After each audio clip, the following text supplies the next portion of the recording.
I'm Abby Phillip in New York. Let's get right to what America's talking about. A seismic jolt to the British royal family and across the globe. Britain's former Prince Andrew was arrested today, and tonight, as the world grapples with the fallout from the Epstein files, the United Kingdom is taking accountability into its own hands. Police took Andrew Mountbatten Windsor into custody today on suspicion of misconduct in public office. They say that they are looking into claims that he shared sensitive information with Epstein during his decades as a UK trade envoy. And to be clear, Andrew has not been charged with any sexual offense, and he has denied all the allegations against him.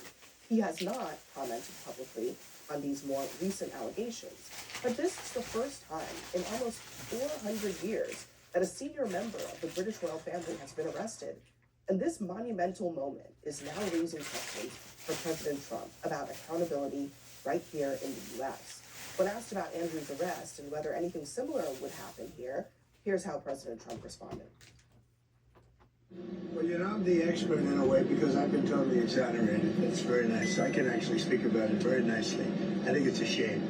I think it's very sad. I think it's so bad for the royal family. It's a very, very sad. To me, it's a very sad thing. It's really interesting because nobody used to speak about Epstein when he was alive, but now they speak. But I'm the one that can talk about it because I've been totally exonerated.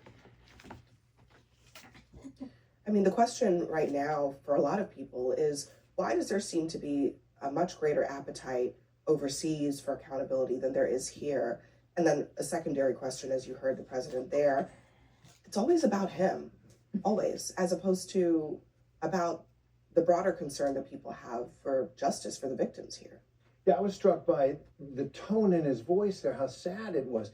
It feels like that's genuine empathy for the people who are being brought down for this shocking level of corruption. It's more empathy than you hear, for example, when he talks about the death of Jesse Jackson or when he talks about disasters in states governed by Democrats. There was something genuine in there, which was gross. But this is a darkness that just continues to expand, right? Not just the horrible abuse and torture and God knows what else that happened to girls and women, but some of the world's richest and most powerful men trading secrets, getting rich with each other, and the impunity that they thought they had. I mean, I think that's what is terrifically shocking. And I do think there's a demand for accountability in this country, and politicians are going to have to reckon with it. And remember Trump's Deputy Attorney General, Todd Blanche, I'm going to play what he said not long ago about whether there would be anything coming from the DOJ more on the Epstein issue. In July, the Department of Justice said that we had reviewed the files, the quote Epstein files, and there was nothing in there that allowed us to prosecute anybody. So there's a lot of correspondence, there's a lot of emails, there's a lot of photographs, there's a lot of horrible photographs that appear to be taken by Mr. Epstein or people around him, but that doesn't allow us necessarily to prosecute somebody. Again, I'll ask, how can he be so sure? And how much longer, I think, is that going to fly when it seems to there's a great desire, not just on the part of the victims, but on the part of Americans to see more in terms of, at the very least, investigation and accountability here? Yeah, I think you are going to see some investigations on this. I mean, the more that's come out. I mean, remember, President Trump's the one that released all this. This wasn't released before him. Biden never released all these, and he had them. So I think it's a testament to him that he did release them. As you said, this is the first time since 1647, Charles I getting arrested. It's a terrible thing for the royal family. King Charles is going to be here in April. This is not going to go away. He's going to be asked about this here. I'm sure he's unhappy about having to go through that, but he's going to have to go through it. The press is going to be on him on it. And I think ultimately, by the way, you said, this is for men. There's a woman in jail right now. So this was men and women that were doing this. It's a terrible thing that's going on. And it is amazing that someone like Jeffrey Epstein had this kind of power, that he could, even after being arrested and put in jail, he's meeting with Prince Andrew at the time. I mean, that is remarkable that was going on. And others in this country, There's a long list. I mean, to your point, there's a long list of people so far that have stepped aside, but here's another list. These are big names that are mentioned in the Epstein files who haven't done anything. I mean, there's, of course, Trump. That's a separate issue. Howard Lutnick, RFK Jr., Steve Bannon. I mean, gosh, even MAGA is asking why there are no consequences for him. Elon Musk, Bill Gates, Wexner, who was just deposed this week You by left out President Congress. Clinton. You left out President Clinton. Clinton, yeah. Well, President I mean, let's, Clinton. you left out the one Peter Democrat there. Thiel. President Clinton is coming to speak before Congress. Yes. At the very As he least, none should. of these other people I are. think, yes, I think the people who are not in the Epstein files and are not on the list, put those folks aside. I think this is an issue that spans across parties, that what happened in that cabal of powerful, extremely wealthy, the folks who did it, disgusting people, folks want them to be held to account. And you did say there is a woman in jail, but it's so funny that there's only one person and that it is a woman in jail when the accounts of the survivors are that it is men and not just one woman or one man, Jeffrey Epstein, but many, hundreds of victims, and there are not hundreds of people in jail. And so I've said it before, I'll say it again, that math does not math. I agree. And because the reason why this now spins into politics is because the Trump administration, officials in the Trump administration, and so many of MAGA made this conspiracy theory come to the forefront and make it be a promise. Now the files are released, but that isn't justice. Releasing is not persecution for folks who have done wrong. That is the thing that now this administration is going to have to really circle it around and see if they can close this gap. And if this is the administration that does it, good for them. But to date, because you have Todd Blanton saying that nothing else is going to come of it, there's a lot of questions. Well, that and there's could too many upset that. names that are blacked out in these emails That's for right. no reason. And I don't like There's it. an email with a name black. You're like, why is this name blacked out? Yeah. That makes no sense. Yeah. And there's a lot of defensiveness coming Yeah. from DOJ about why those names are redacted. And they seem to be, again, more concerned about protecting the names of people who they claim are innocent. Mm-hmm. When, I don't know, I think people want to see any evidence that maybe anybody is being looked at, being questioned. Let me just actually play this. This is Les Wexner. He was, just for context here, Wexner is a very wealthy billionaire. He is the source of a huge sum of Jeffrey Epstein's wealth and has been connected to Epstein for a long time. He's denied allegations that he was involved in the wrongdoing, but here's what he said when he was asked if he was ever contacted. Has the FBI or DOJ ever directly contacted you or spoken to you about Not to my knowledge. Never. Never. Did you speak to any law enforcement agency of any kind regarding Jeffrey Epstein's investigation in New York in 2019? Never didn't. No, I don't remember ever talking to any law enforcement agency.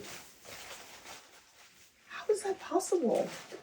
Yeah, I mean, again, I think to everyone's point at this table, Jeffrey Epstein, Ghislaine Maxwell, they were not trafficking young women and children to phantom people, right? And I think that MAGA's base brought this to the forefront of the conversation. They were the ones who got Trump to really listen, because this has been, to your point, it was, kind of maligned as a conspiracy theory 10, 15 years ago. People were QAnon if you said that there was a cabal of elites who were doing this to children. And President Trump had his ear to the ground. He listened to them. And I think that there are supporters out there who are saying, okay, we have these redacted files, but where is the accountability coming from that? That being said, I think two things can be true at once. President Trump has begun to release them. We still haven't seen the type of accountability that most people want to see when it comes to children being sex trafficked. Two, polling indicates that this is surprisingly, as much as we talk about it, not as big of a campaign issue as something like immigration, economy, crime. And I think that you see President Trump trying to focus on those things, which is why maybe he comes across as flippant sometimes with Epstein, just because he's saying, okay, here's what the base cares about, here's what the voters are saying. So I don't necessarily know if it's him just saying, screw the Epstein files. I think he's just saying, this is the priorities right now I'm speaking. I've just never heard him say anything about the victims. Mm-hmm. It's as simple as that. My dear sister, I'm still in very deep grief and mourning for my dear brother, Reverend Jesse Lewis Jackson Sr. And he's a product of the Black prophetic tradition. It was all the way back Harriet Tubman, Frederick Douglass. Martin King died saying what? America is more and more becoming a spiritually sick and morally decadent society because integrity, honesty, and decency is being pushed to the margins. It's all about money, money, money. Power, power, power, with no mechanisms of accountability of the strong to protect the weak or those so-called everyday people. Now, part of the genius of Jesse Jackson, given his humanness and faults and foibles, was he tried to keep alive a lifting of voices, which is the anthem of the Black freedom movement, voices that are self-critical, because we know all of us are flawed. All of us are cracked vessels just trying to love our crooked neighbors with our crooked hearts. So it's not a question of just skin pigmentation or gender or sexual orientation, but there is a spiritual sickness so deep that this is just the peak of the iceberg. That's right. It really is. When you rip the veil off of what has been happening, especially in high places. Now, I don't think that the rich are born wicked.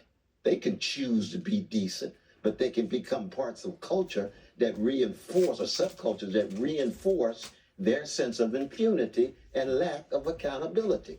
So the question really becomes not so much being preoccupied with the sickness. The question is, how do we talk about regeneration? How do we talk about revitalization? How do we talk about a renaissance of integrity, honesty, decency, service to others? And Brother Jackson, he gave us all. Yeah, I He really think did. it's He gave so, to your point, it's so integrated into our society. I went to Ohio State. I lived in Columbus for almost a decade. Wexner's name is all through the city. Buildings, hospital centers, the brands that many of us the millennials use to be part of our identity, the Limited, Express, Bath and Body Works, so all of that, Victoria's Secret, all of those things that felt so part, the wealth that was generated through, and if he has connection, so it really is, you say pull the veil back, it could be the beginning of an empire beginning to fall if we cannot find the moral clarity in this And I moment. think to your point, Dr. West, where it starts with, there needs to be accountability. Yes. Absolutely. You got to have Absolutely. accountability, and then you go Absolutely. from there. Which That's can be exactly right. prosecution, but also ostracization, Yeah. Yes. banishment. Yes, Yes. for Get the our people- moral language and, back. And maybe Yes. we don't, there are a lot of people on these lists who maybe you don't have proof they committed a crime, but I think that there is a role for society to say morally, your interaction with this person is unacceptable. And that's what's happened around the world, and it's not happening as much here. Absolutely. They knew. But the They knew. accountability Yeah. can't be They all knew. predicated on revenge.